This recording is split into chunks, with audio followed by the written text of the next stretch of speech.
Coming to you from a cozy little condo high atop Old 4th Ward, Atlanta.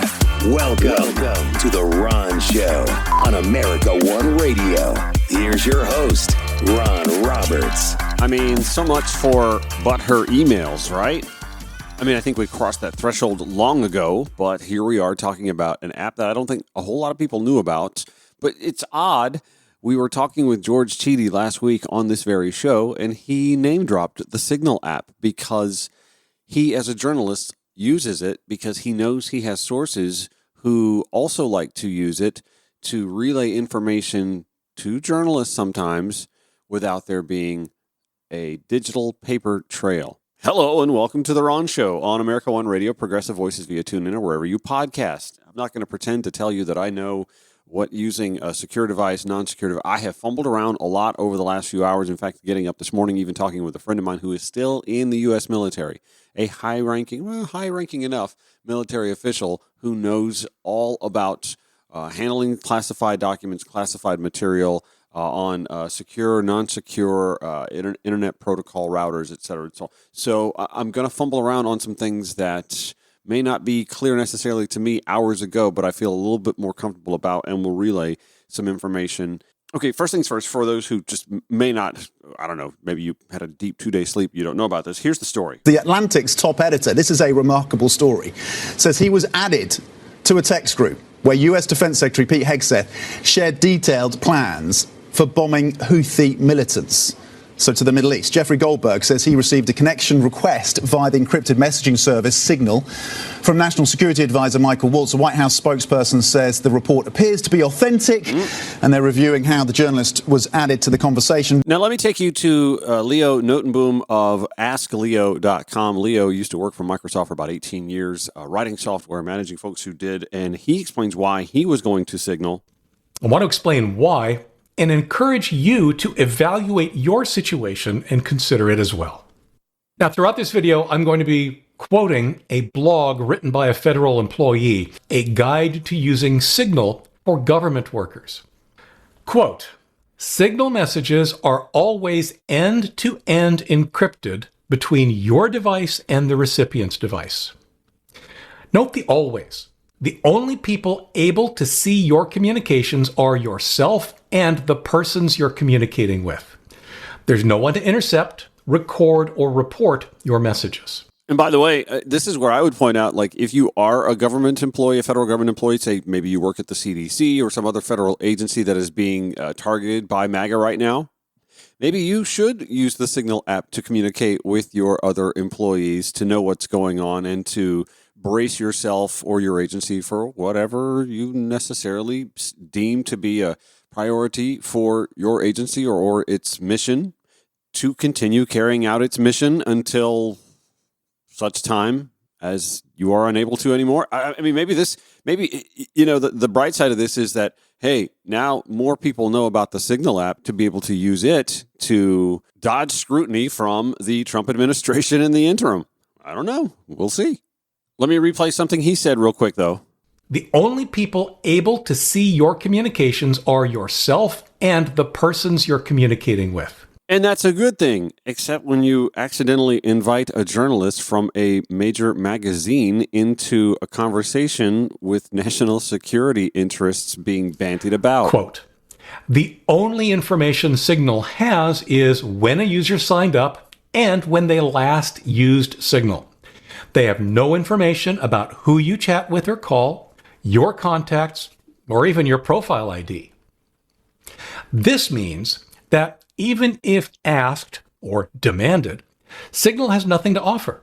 With zero data storage, they simply don't have the information. Which I think also brings up some National Archives questions, journalistic integrity when you're thinking of freedom of information. If you put in a FOIA request for something that doesn't exist anymore, you no longer have that freedom of information. Secretary of Defense Pete Hegseth questioned on the tarmac about this entire kerfuffle yesterday. Can you share how your information about war plans against the Houthis in Yemen was shared with a journalist in the Atlantic? And were those details classified? You're talking about a deceitful and highly discredited so-called journalist who's made a profession of peddling hoaxes time and time again, to include the hoaxes of Russia, or the fine people on both sides hoax, or suckers and losers hoax. So this is the guy that peddles in garbage. This is what he does. I would love to comment on the Houthi campaign because of the skill and courage of our troops. I've monitored it very closely from the beginning. And you see, we've been managing 4 years of deferred maintenance under the Trump administration. Our troops, our sailors were getting shot at as targets. Our ships couldn't sail through. And when they did shoot back, it was purely defensively or at shacks in Yemen. President Trump said, no more.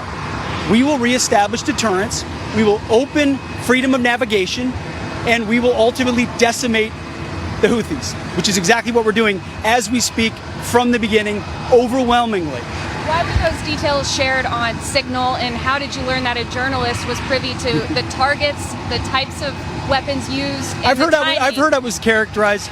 Nobody was texting war plans, and that's all I have to say about that. Thank you. I appreciate it. And then he takes off because he didn't really want to answer the question matter-of-factly.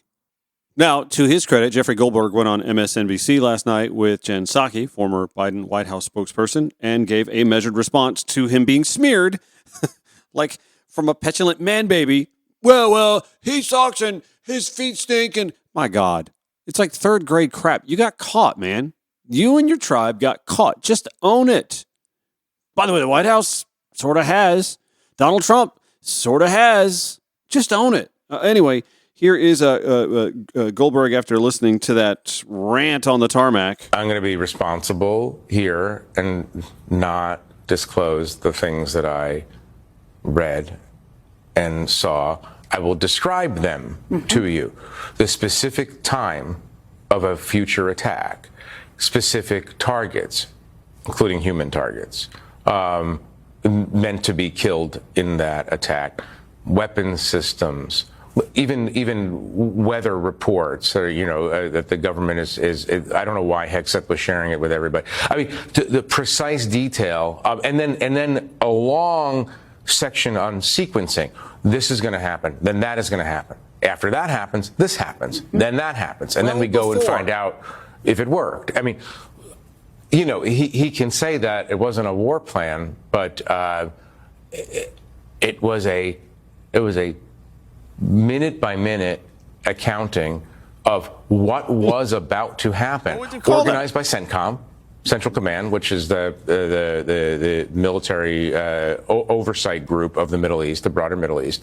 This is their plan, and he was taking their plan and sharing it with a bunch of civilian leaders. It's interesting because as I'm reading it at 11:44 a.m. on Saturday morning, the 15th, seeing that the Houthis are not going to know about this for another couple of hours. And you know about it. Well, and I know about it, and I'm thinking to myself, honestly, well, I'm glad that Mike Waltz didn't invite a Houthi into the group or a Russian spy or an adversary of the United States. But put that aside. I'm reading this and I'm wondering, not only why am I reading this, but why would the Secretary of the Treasury need to know the precise attack sequence of this upcoming operation? Again, I don't want to talk about weapon systems, packages, targets in any specificity because, I'm trying to be, I want to be a responsible person, and I'm more interested in the decision making anyway than I am in the actual technical details of it. But the whole thing is just very flummoxing to me because I haven't seen this kind of unserious behavior before. And, the Secretary of Defense, all due respect, in that presentation seems like a person who's unserious and is trying to deflect from the fact that he participated in a conversation on an unclassified commercial messaging app that he probably shouldn't have participated in. Yeah, he got caught. He acted like a child who got caught and lashed out at those that caught him. Former Biden cabinet official, former Department of Transportation Secretary, former Mayor Pete Buttigieg weighed in. Hey, it's Pete.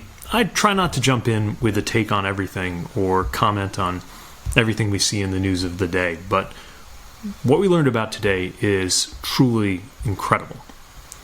The U.S. Secretary of Defense, the National Security Advisor, the Vice President of the United States, and other very senior, very powerful Trump White House officials, it turns out, discussed highly classified war plans, not only on an unclassified channel, but accidentally and randomly, it seems, including a journalist.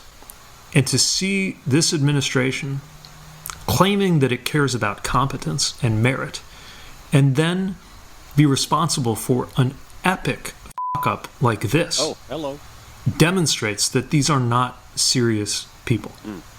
I was an intelligence officer for about 7 years in the U.S. Navy Reserve, and I occasionally handled highly classified information during my time in the cabinet as well.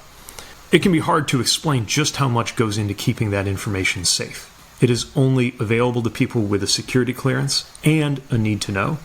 It's only discussed in certain facilities that are hardened to make sure that they don't have the same vulnerability to surveillance as most places. And importantly, you only ever use classified systems to discuss classified information. So America needs answers on why an unclassified, commercially available app was used, and even more importantly, how some of the most powerful people in this country didn't know that they accidentally included a journalist while they were discussing classified war plans that they had yet to authorize and execute. This is not something that's just important for its own sake. I know Americans who lost their lives because of intelligence failures. This kind of intelligence failure calls the question on whether there is any place for merit or competence in this administration at all. Because if there are not highly serious consequences for this level of screw-up, then it will make clear that all of the bluster about merit that you hear about from this White House is just bullshit. We deserve so much better than this. It is getting clearer by the day that the people in charge of the American government cannot keep the American people safe. Got to do better. Pete Buttigieg served in the military. Pete Buttigieg served in the Biden White House on the cabinet. He knows a thing or two about classified information. There are two types of global networks that they use in the Department of Defense. One is NIPRNet, the other is CyberNet. NIPRNet, a global network that connects non-secure internet protocol router networks worldwide. It supports unclassified data exchange and collaboration between different DoD agencies and organizations. CyberNet is the secure communication network used by the DoD to transmit classified information up to the secret level. It is a joint coalition network that connects multiple agencies and organizations, including the DoD, Department of Homeland Security, and Department of State. The network was established in 1991 to provide secure communication channels for military operations and classified information. And we're reading this, by the way, from an article at Secure Struct, by the way. I'll give that to you in the show notes at ronshowatl.com. I set that up because I'm talking with a friend of mine who still works in the military. I won't name the branch. I won't name anything because I still in the military. I want to make sure that this person's protected. They tell me that this all boggles belief, especially as someone with a security clearance and access to CyberNet. Literally 10 times worse than her emails, they said.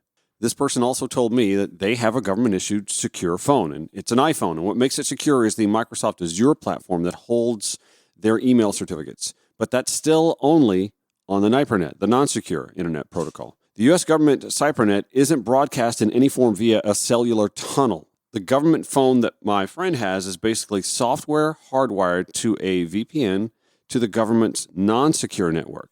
To put signal on a government phone, you'd have to establish an Apple ID with your government email, but the government server would filter the confirmation, so it shouldn't even happen. Or you would have to log in to Apple with your personal account on your government device. And who's doing that? And by the way, they say no. Signal isn't available on a government device storefront. So yeah, the whole thing is ridiculous. From Politico, Maggie Miller, Dana Nickel reporting on this story. I'm going to dive deep down into the article a little bit. The app's Signal security is viewed as fairly strong due to its robust privacy features and minimal data collection, as well as default end-to-end encryption of all messages and voice calls. We heard Ask Leo, Leo Notenboom, talk about this. The app also includes a function that deletes all messages from a conversation within a set time frame, adding an additional layer of data protection. But experts agree that it shouldn't be used by government officials as an alternative to communicating through more secure, sanctioned government communications, which Signal is not.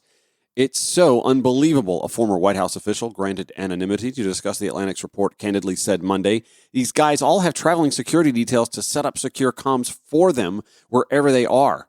That former White House official pointed out that members of Trump's cabinet, including the Vice President, Defense Secretary Pete Hegseth, and Director of National Intelligence Tulsi Gabbard, among others, were likely using personal devices, since in most cases, Signal cannot be downloaded onto official federal devices. This alone creates a host of cybersecurity issues.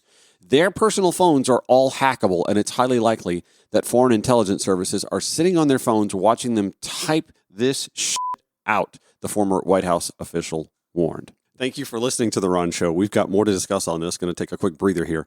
Thank you for listening on the America One Radio app, AmericaOneRadio.com. Progressive Voices has its own app as well, or wherever you podcast. By the way, on a secure, non-secure device, I don't care what you use. It's none of my business.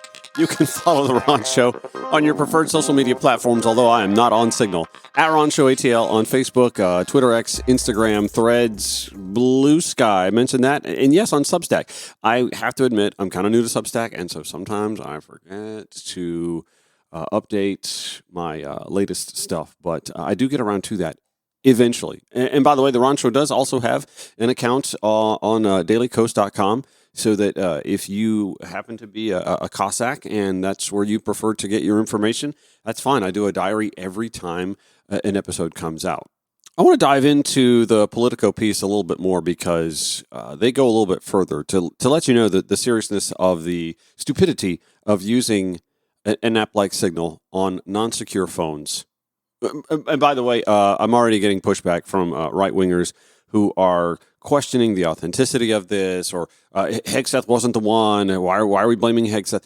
Hegseth may not have been the one that launched the group chat, but Hegseth was the one on the group chat, unaware that an American journalist, by the way, it's Jeffrey Greenberg from The Atlantic, was in the, and then just blurted out the highly classified details of the potential and eventual attack on Houthi rebels in Yemen.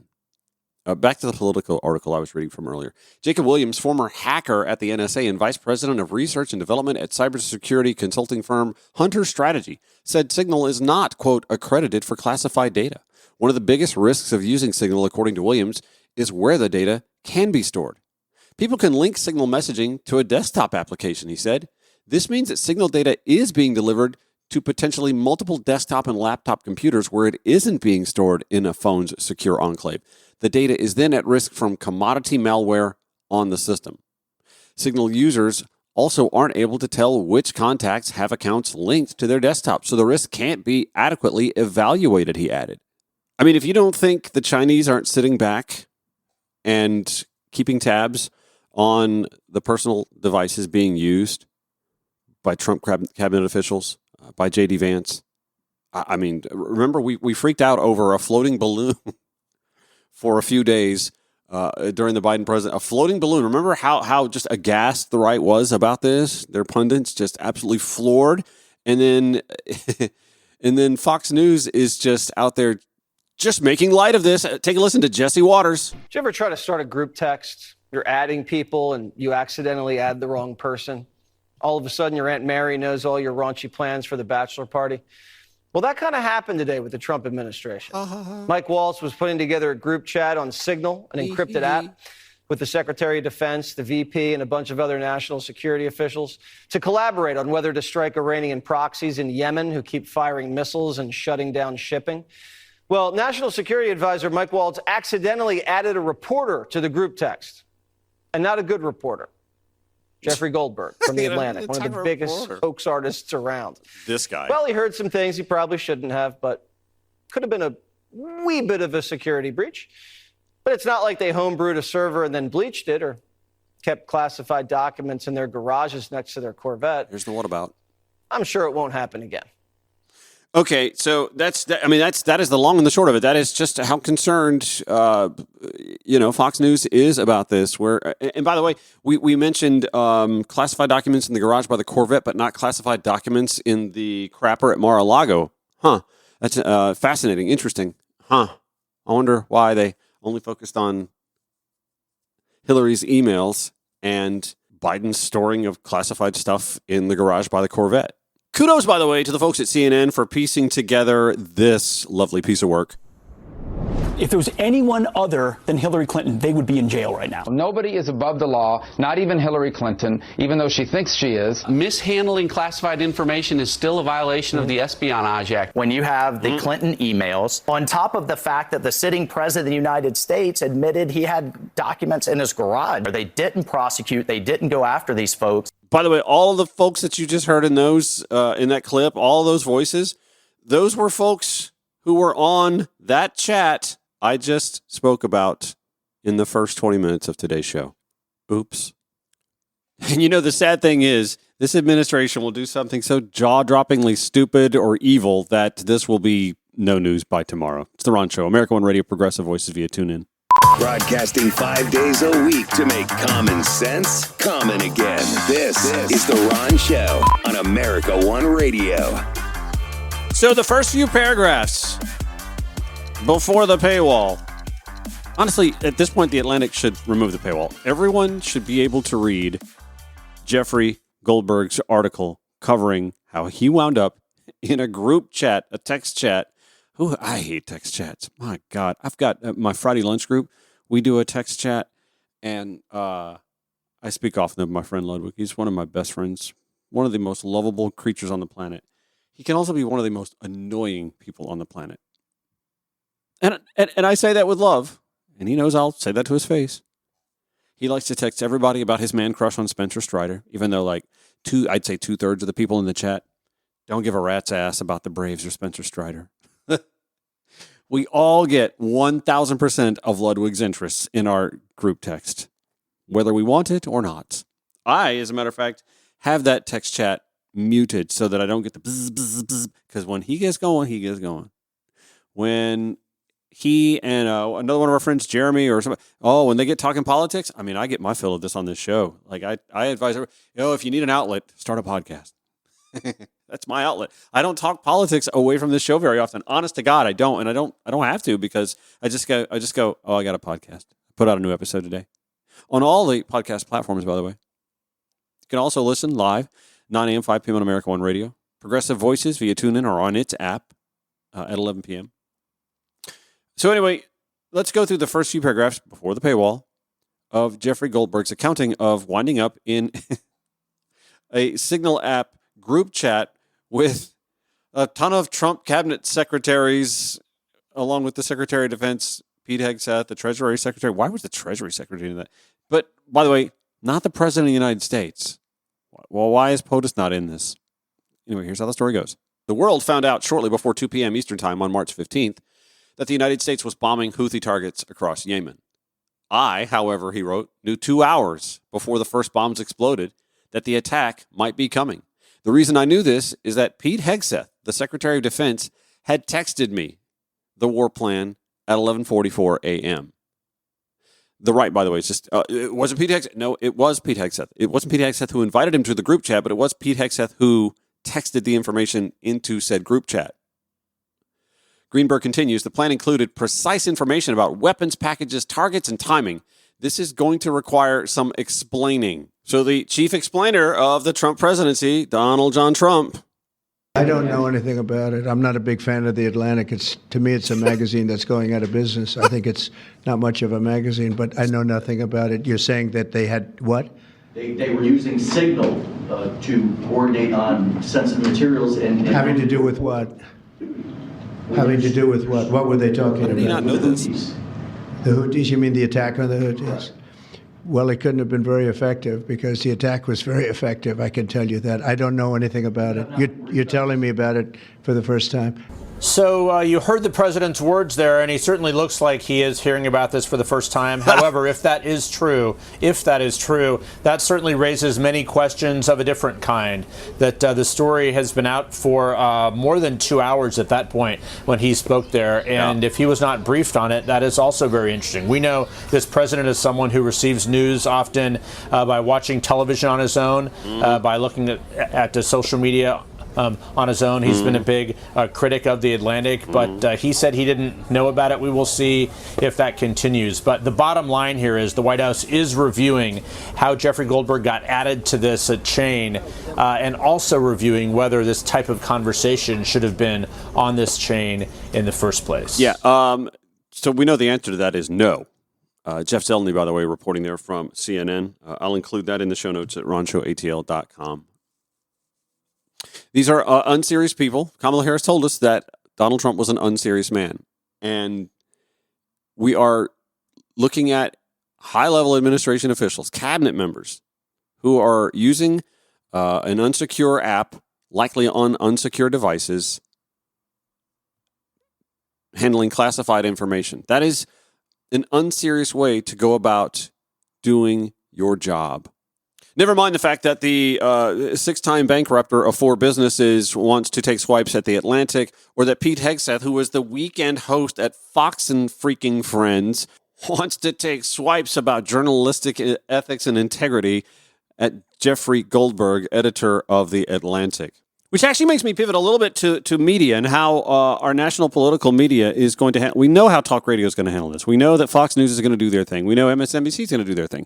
We know that talk radio already in the throes of doing their thing, capitulating, covering, blowing it off, whataboutism. I mean, just all the staples, all the MAGA right-wing talk pundit staples. And, of course, smearing Goldberg. Oh, as a matter of fact, Donald Trump wasn't done smearing Goldberg. From what I heard, the man that we're talking about, who's not somebody that I don't think most people have ever heard of, he left. He found it very boring, and he left early. He got off the line very early. Yeah. So that's a responsible I person. can't speak to it other than that. So he's made up a lot of stories, and I think he's basically bad for the country. But it's a failing venture, failing venture. They're very upset. And a thing like this is publicity for them. But yeah, oh no, it's absolutely publicity for them, no doubt about it. It's also publicity for the Signal app. How many people downloaded the Signal app today? I would love to. Hang on, I'm going to look that up. Okay, so unfortunately, I don't see the opportunity to look that up. Let's go back to some more Donald Trump questions on this, though, from earlier today. Do you think that Mike Waltz made a mistake, and does he need to apologize? No, I don't think he should apologize. I think he's doing his best. It's equipment and technology that's not perfect. And probably he won't be using it again, at least not in the very near future. What do you think? That's sir. I agree with you. Let's get everybody in the room whenever possible. A lot of times you find out defects by exactly things like that, but that's the cutthroat businessman from The Celebrity Apprentice. You're fired. You mess up 1 week, you're fired. Unless, of course, this is politics, in which case, all the mistakes you can make, don't worry about it. I'm going to cover for you. This is a guy who made Matt Gaetz, remember, his first pick to be Attorney General. That's the sort of competence that we're dealing with at the top. Oh, also, by the way, today there was CIA Director Ratcliffe was dragged in before a Senate committee to answer questions about this. And now there's the whole, you remember how Donald Trump in his first presidency, well, you can go back and declassify something after the fact. And so now they're waffling on what was or wasn't classified about this conversation.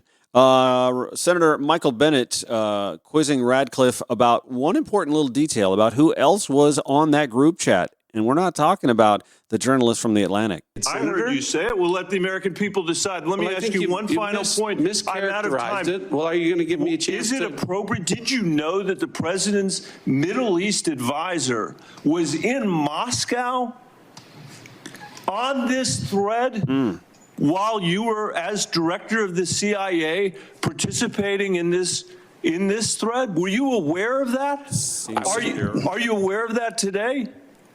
I'm not aware of that This today. sloppiness, this incompetence, this disrespect for our intelligence agencies and the personnel who work for them is entirely unacceptable. It's an embarrassment. Senator, you need to do better.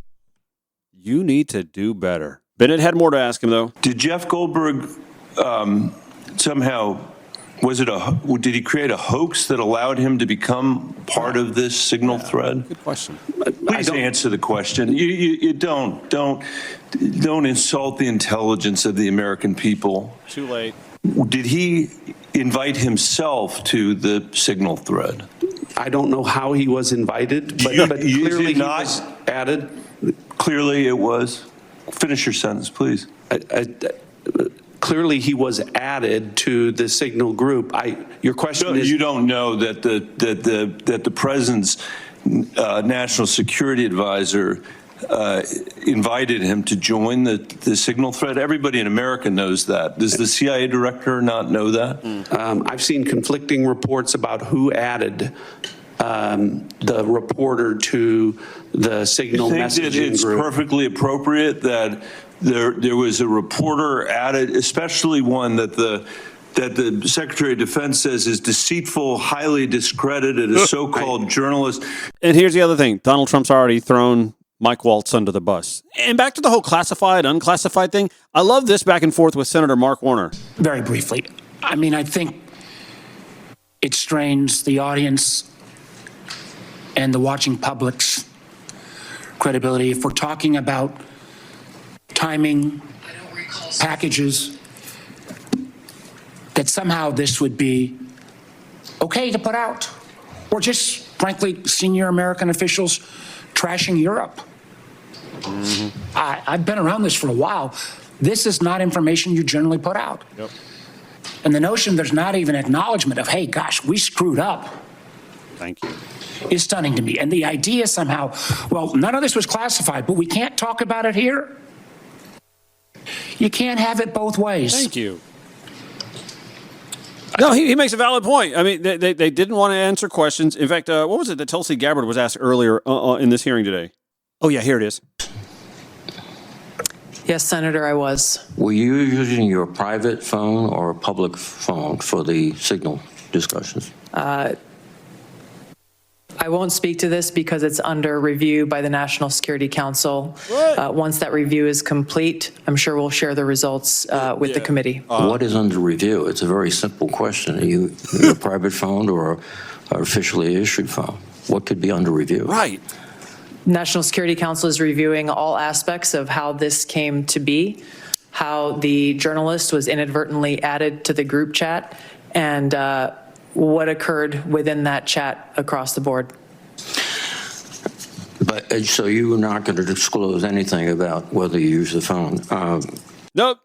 The secretary, the Department of National, the DNI secretary, whether or not she used her personal phone or a government issue phone, just answer the f***ing question the day after it happened. I'm sorry, the day after the story came out, a week after it happened. She's not going to answer that question because she and the Trump administration need this all to die the f*** down by the time the truth is revealed, by the time the answer comes out. Gotta let the heat simmer. Gotta let it cool off a little bit so that God only knows when we get this this report, which I'm sure won't be redacted, released to the public. And by then, God only knows. Again, this is one of those things. God only knows what else will have happened under this administration between now and then. It's the Ron Show, America One Radio, Progressive Voices via TuneIn. All right, in the home stretch, Tuesday Ron Show. Thank you so much for hanging in there. What a day, right? Georgia Senator John Ossoff, who kicked off his re-election campaign over the weekend, also getting to question CIA Director Ratcliffe on his role in this chat. Listen to this. He was a member of the signal chain, and the discussion included the vice president's private opinion on the wisdom of proposed U.S. strikes in Yemen, correct? Wow. I don't recall. What? Vance, quote, I think we are making a mistake. I am not sure the president is aware of how inconsistent this is with his message on Europe right now. There was a strong argument for delaying this a month. You don't recall? I don't. As you don't recall seeing that? Read that? I don't. It included the private opinions of the Secretary of Defense on the timing of strikes in Yemen, correct? I don't recall.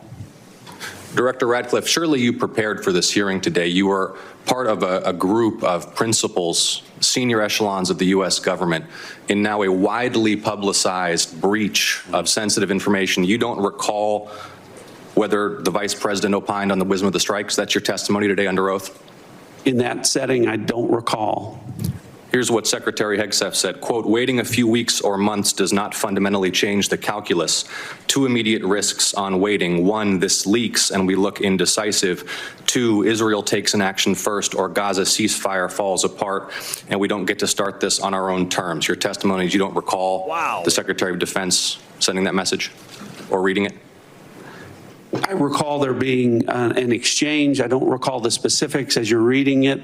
Well, let's put it this way, Director Ratcliffe, a discussion by senior U.S. officials on the timing and risks of a proposed military campaign and disagreements between the president and the vice president about U.S. plans and intentions would be of obvious interest to foreign intelligence services, would it not? Yes. Yes, indeed. Oh my God, he finally knows something. He finally has an answer to something. One more from Ossoff's time. Director Ratcliffe, this was a huge mistake, correct? Yeah. No. What? A national political... Hold on. No, you Let me hold answer. on. No, Director Ratcliffe, I asked you a yes no. or no question, and now you'll hold on. A national political reporter you can characterize it how you want. Was made privy White to House sensitive information about imminent military operations against a foreign terrorist organization. Mistake of adding a reporter. And that wasn't a huge mistake? That wasn't a huge mistake? Well, I think they characterize it as an a embarrassment. mistake. This is utterly unprofessional. There's been no apology. There has been no recognition of the gravity of this error. And by the way, we will get the full transcript of this chain, and your testimony will be measured carefully against its content. Thank you, Mr. Chairman. By the way, I gotta call this out too, because I think the defense was, well, nobody got hurt. There's no bloodshed. Sorry, but I hate to break it to anybody using that defense on the right. But did anybody die? Response. That's a non-starter when a drunk driver is pulled over by a cop.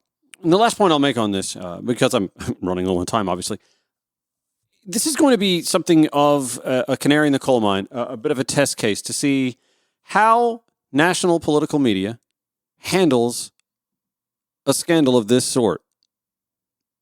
And yes, it is a scandal. It's a huge scandal. And none of the spin that you get from talk radio or Fox News is going to, or OANN, takes them seriously, is going to undo that. What's going to undo this being the massive scandal it is going to be the next, I'm telling you, the next MAGA Trump administration scandal. And that is not me just speculating that we've dealt with this for 4 years before. We're 2.5 months into another scandal-plagued presidential administration with a man who's already been convicted.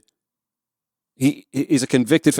Trust me when I tell you, as sure as I can predict that the next rain will rain water, I can predict correctly that there will be another scandal. Will it be as big as this? That's speculatory, but odds I wouldn't bet against the house on that either. No, I think this is going to be a bit of a test case for national media on how they're going to handle this. But her emails was a major scandal, and every spectrum of journalism covered that. The left, the right, the center, the fair, the balanced, the unfair, they all scrutinized Hillary Clinton over the use of personal devices and personal computers, it's personal, internet. They skewered her about this.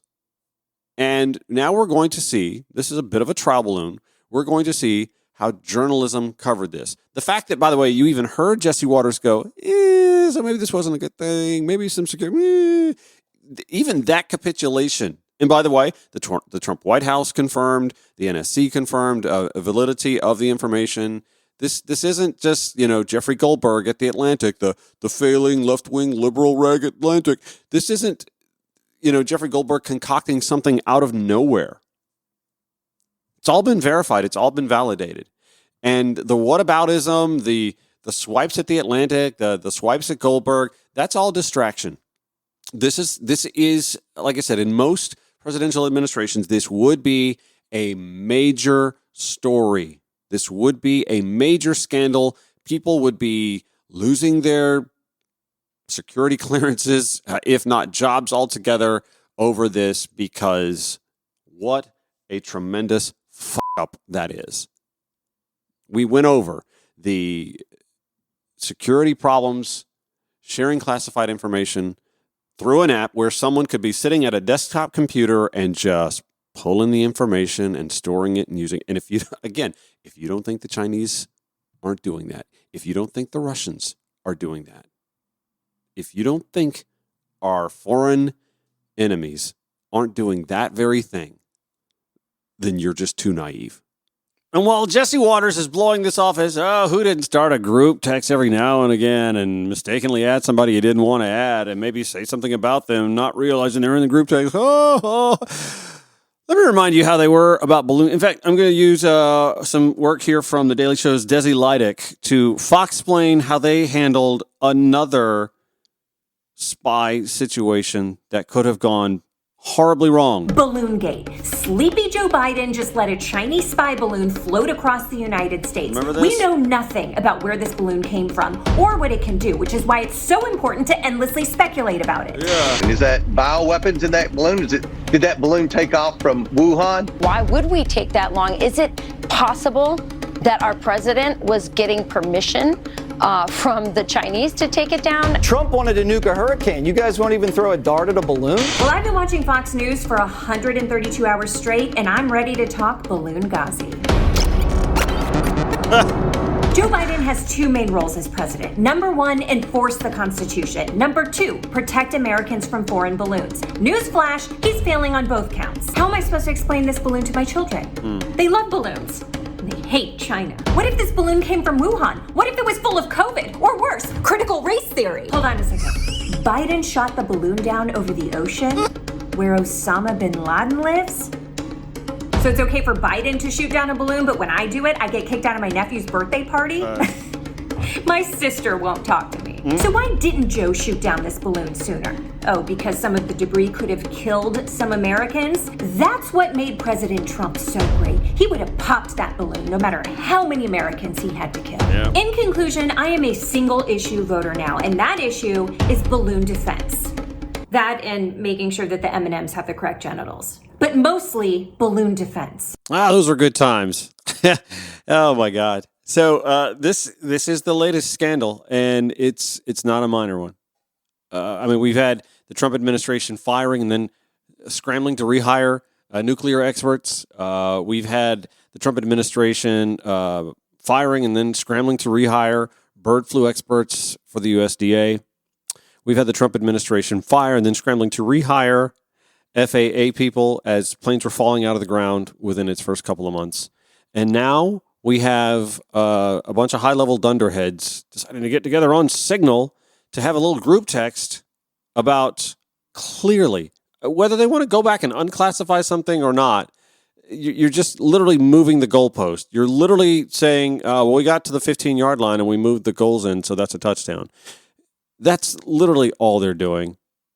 Donald Trump, with his magic wand, I'm going to declassify. Okay, well, then why did the Senate subcommittee today not have it in front of them? Why did Tulsi Gabbard not just tell us I was using my government phone or my personal phone? Clearly, there's reasons why that information is not readily available today. And by the way, I should point out, the Atlantic did do the right thing. They did remove the firewall. So there's all of Jeffrey Goldberg's story readily available for you and for me to read in entirety so that you can know just how gooberish it was and just who was involved in this group text, along with, inexplicably, a writer and editor from The Atlantic magazine in a group chat, not just discussing the Houthi military strike, but the pros and cons of doing it and how it was going to look on the global stage and in the media and with our European allies and Do we wait for Israel to do something, or is it going to send the wrong message? Or absolute batshittery and amateurishness. That's going to do it for today's Ron Show. Back tomorrow at 9 a.m., 5 p.m. on America One Radio, 11 p.m. Progressive Voices via TuneIn or wherever you podcast. Show notes, as always, at ronshowatl.com. Take care.